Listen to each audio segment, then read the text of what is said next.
Hello, जय श्री राम आप सभी को। इट्स मेहताज माइंड के सब्सक्राइबर। आई होप कि आप लोग सब सही हैं, स्वस्थ हैं और एकदम बढ़िया हैं। काफ़ी टाइम हो चुका था वीडियो बनाए को, और मेरे चैनल पर कोई वीडियो मैंने डाला भी नहीं था। तो मैंने सोचा कि चलो, मैं काफ़ी टाइम से कुछ चीज़ें नोटिस कर रहा था। जैसा कि हम लोग अभी सब अवेयर हैं कि कोविड केसेस भी बढ़ते जा रहे हैं, और हमारे ओलंपिक्स में हमारे इंडियन टीम को काफ़ी अच्छा अचीवमेंट मिला है। आज भी ब्रॉन्ज मेडल जीता है, तो सिल्वर मेडल जीता है। कल भी ब्रॉन्ज मेडल मिलने वाला था हमें। पर खैर चल रहा है सब कुछ बढ़िया। उसके बाद क्रिकेट में हम लोग अगर देखें तो इंग्लैंड को ऑल आउट कर दिया इंडियन टीम ने। मैं कोई न्यूज़ रिपोर्टर बन के नहीं सुना रहा हूँ, जो हमारे इंडियन टीम के, हमारे इंडियन नेशन के अचीवमेंट्स हैं उन्हें मैं गिना रहा हूँ। उसके बाद फिर जो पोपट हुआ 2 दिन से चल रहा है। मैं एक चीज़ तो ये सबसे पहले कहना चाहूँगा कि अभी भूमिका दी के साथ मैं कांटेक्ट में हूँ, तो मैंने कोई गुनाह नहीं करा है कि मैं उनसे कांटेक्ट में हूँ। मुझे ऐसे 1-2 कमेंट्स सुनने को मिले मेरे इंस्टाग्राम पे। एक सेकंड,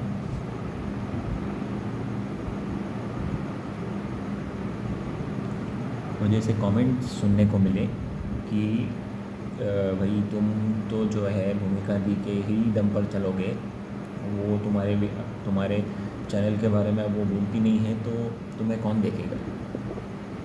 ऐसा ठीक है यार, अच्छी बात है। मेरे को दीदी ने वैसे सिखाया है कि इन लोगों को इग्नोर करो, तो मैं इतना ध्यान देता नहीं। तो खैर हमें अब मुद्दे पे आते हैं कि मैंने क्यों स्टार्टिंग में अचीवमेंट्स के बारे में हमारी क्या के बताया। क्योंकि हमारी देश की जो बेटियां हैं उन्होंने अभी रिसेंटली सेमीफाइनल में पहुँच कर एक बड़ा नाम कमाया है।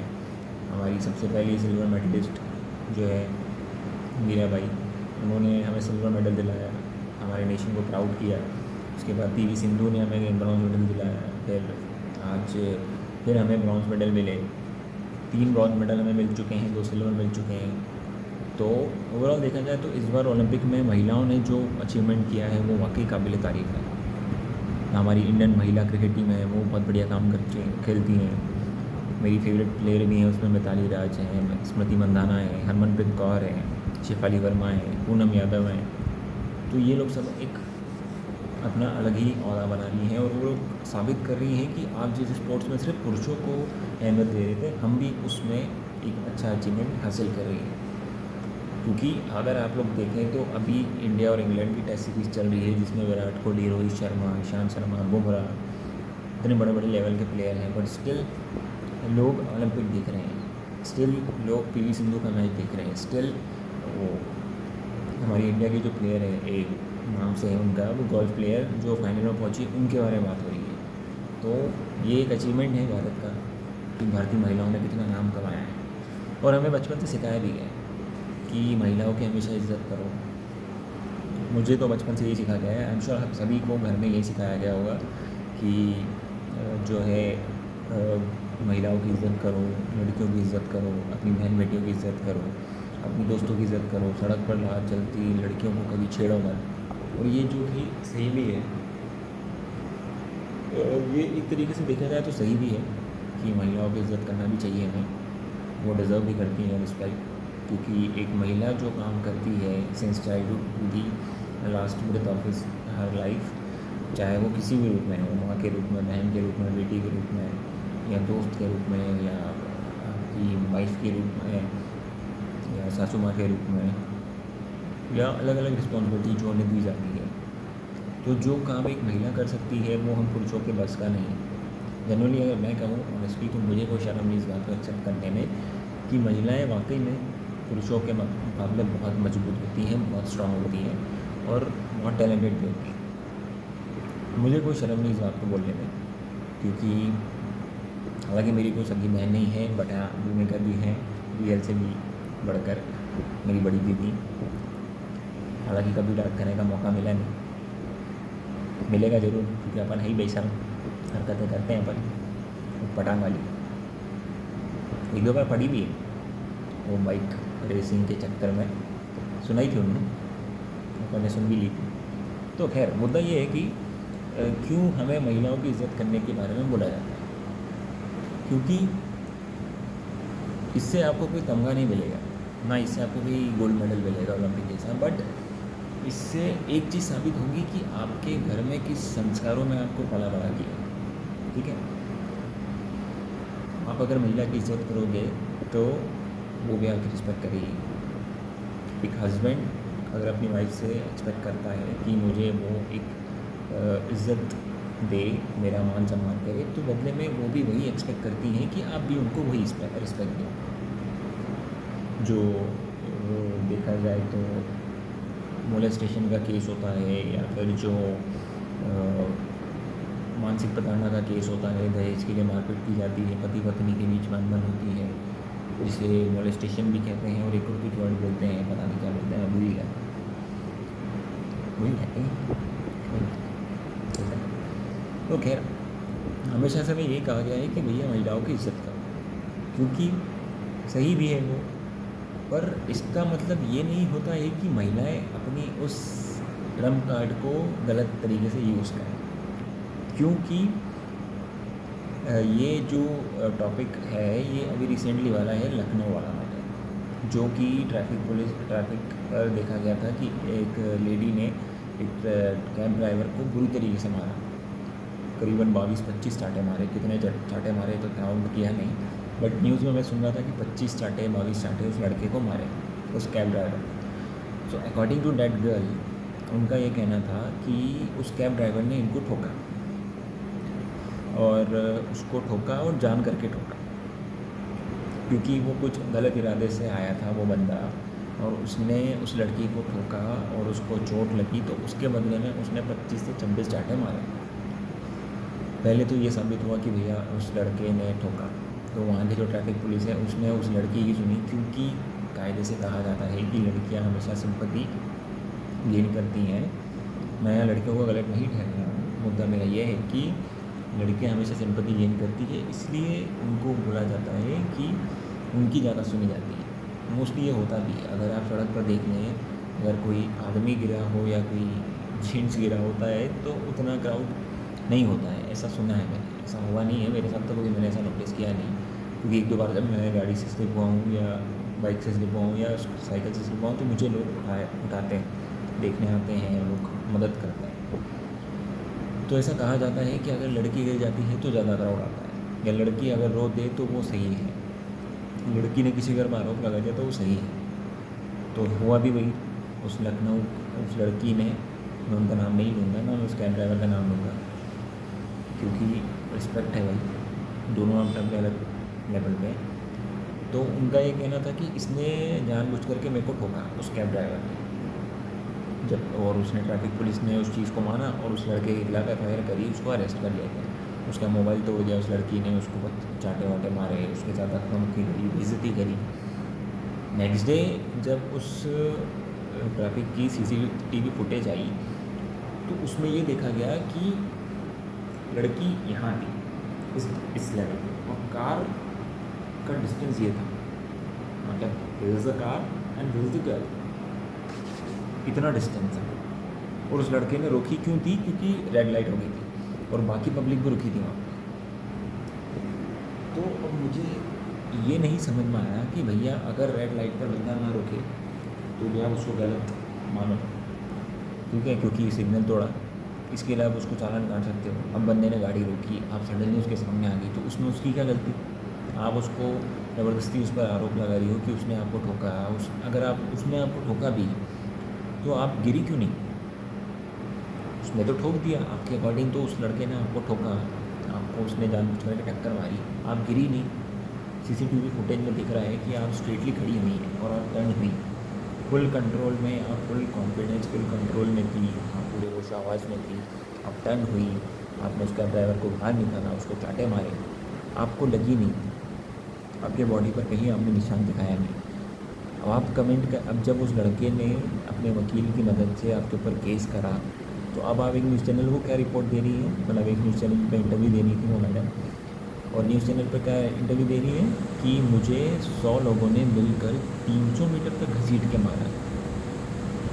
थोड़ा लगा दिमाग, 100 लोग अगर एक इंसान को मारेंगे तो इंसान ज़िंदा बचेगा ही नहीं, चाहे वो विराट कोहली हो, चाहे वो ब्रॉक लेसनर हो, या चाहे वो कहीं का पहलवान क्यों ना हो। 10 लड़के भी अगर मिलकर या 10 लड़कियां भी मिलकर एक लड़के को चाटा मारे ना तो अधमरा कर सकती हैं, ठीक है। या 10 बच्चे भी मिलकर एक आदमी को या एक किसी टीनेजर को मारे ना तो कुछ हद तक के लिए वो बेहोश हो सकता है, अधमरा हो सकता है, या कुछ चोट लग सकती है उसको। अगर बच्चे मारे, बड़े मिलकर मारे, लड़कियां मिलकर 10 लड़कियां मिलकर भी एक लड़के को मारे ना तो डेफिनेटली एक लड़का अधमरा हो सकता है करीबन 4 से 5 घंटे के लिए। आपको अगर 100 लोगों ने मिलकर 300 मीटर तक घसीट के मारा है मैडम, आप जिंदा नहीं बचेंगे।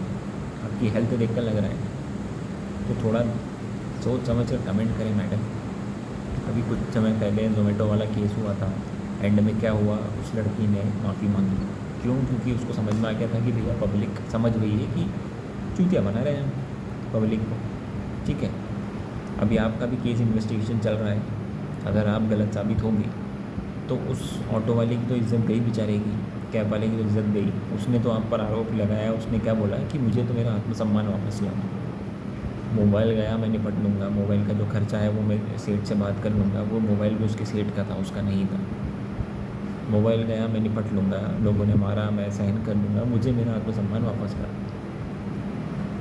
कैसे आत्मसम्मान वापस आएगा मैडम? उसका तो गया ही गया। अगर आप गलत साबित होंगे तो आपका तो आत्मसम्मान जाएगा, आपकी फैमिली की इज्जत भी दांव पर आएगी, क्योंकि पूरा नेशन देख रहा है आपको। ऐसा नहीं कि सिर्फ लखनऊ ने देखा, और लखनऊ तो फेमस है कि मुस्कुराइए आप लखनऊ में। तो ये कैसा मुस्कुराना हुआ भैया कि आपने कैब ड्राइवर को चाटा मारा, और किस राइट से आपने चाटा मारा? Just because you are a girl, just because you are a woman, just because you are a lady, इसलिए आपने सिंपत्ति हासिल करी। जबकि वहाँ के आसपास के लोगों ने बोला कि कैब ड्राइवर की बिल्कुल गलती नहीं थी, उसने ठोका ही नहीं। ये सडनली आई, इन्होंने वहाँ से क्रॉस कर दी, जैसे रेड सिग्नल हुआ इन्होंने वो क्रॉस करा, क्रॉस करने जा रही थी, जेब्रा क्रॉसिंग, और कार वाला क्या वाला जरा सी दूर पे रुका था। तो फिर उसके बाद मैंने एक इंस्टाग्राम पे वीडियो देखा जिसमें एक लड़की फुल्ली ड्रंक थी, वो भी सड़क पर लेट कर तमाशा कर रही थी, लेटी हुई थी, गाना गा रही थी, इधर उधर रह रही थी। तो यार मतलब थोड़ा दिमाग लगाओ आप लोग, लड़कियाँ हैं, लड़कियों को सम्मान दिया जाता है, आप अपने सम्मान की इज़्ज़त करो। हमारी देश की जो चैम्पियन लेडी हैं, हमारी देश की जो बेटियां हैं, वो वहाँ टोक्यो में जाके अपना नाम कमा रही हैं, सिल्वर मेडल ला रही हैं, ब्रॉन्ज मेडल ला रही हैं। डजेंट मैटर सिल्वर होगी, ब्रॉन्ज होगी, गोल्ड। भाई आप गए हो कंपटीशन में, आप अपने देश के लिए मेडल ला रहे हो, बहुत बड़ी बात होती है। अब दूसरा सबसे बड़ा बेवकूफ़ी वाला काम हुआ है कि जो हमारी टीम की हॉकी प्लेयर है, उनके घर पे कुछ लोगों ने अटैक किया और वहाँ पे पटाखे फोड़े और ये चिल्लाया कि भैया दलित जात की लड़कियाँ हॉकी कैसे खेल सकती। अबे तुम लोग कौन होते हो भाई ज्ञान चोरने वाले? कौन होते तुम लोगों की औकात नहीं कि वहाँ जा सको, तुम लोग की ताकत नहीं कि तुम टीम में जा सको। वो एटलीस्ट अगर टीम को रिप्रेजेंट कर रही है, देश को रिप्रेजेंट कर रही है, जिनके नाम पर मोदी जी ने ये कह दिया था कि अगर आप मेडल लेके आती हैं हम लोग आइसक्रीम खाएंगे, हमारे प्राइम मिनिस्टर ने आज सुबह हॉकी टीम के प्लेयर से बात करी, उनको मोटिवेट किया, उनको अप्रिशिएट किया कि आपने ब्रॉन्ज मेडल जीता। तो फिर वो भी तो सोच समझ कर काम कर रहे हैं कि नहीं भाई सब काम सरकार का, हम कुछ नहीं, हम तो तालियां बजाएंगे। तो थोड़ा सोच समझ कर आप जो भी डिसीजन ले रहे हैं, जो भी एक्शन ले रहे हैं, थोड़ा सोच समझ कर करिए। और रिक्वेस्ट करता हूँ मैडम महिलाओं से, जो भी हैं इस टाइप की हरकतें ना करें। कुछ टाइम पहले एक महिला थी, उन्होंने बेंगलोर के एक मॉल में एक लड़की को चांटे मारे थे क्योंकि उसने शॉर्ट्स पहना हुआ था, और ये कह रही थी कि रेप करने का जो रीज़न है वो यही है कि लड़कियां शॉर्ट्स पहनती हैं, ये लड़कियां छोटे छोटे कपड़े पहनती हैं, कुछ भी अनछड़ कपड़े पहन लेती हैं, इसलिए लड़के उत्तेजित हो जाते हैं। तो मतलब महिलाएं ही महिलाओं की इज्जत नहीं कर रही, तो क्या मतलब फिर पुरुषों को न्याय बांटने का? महिलाएं आगे होकर हरकतें कर रही हैं तो क्यों हम लोग जो है पुरुषों को दोष दे रहे हैं? और फिर लोग कहते हैं कि जो है गवर्नमेंट डिसीजन नहीं ले रही। गवर्नमेंट डिसीजन कैसे लेगी? आप लोग की सहूलियत के हिसाब से डिसीजन लेगी ना।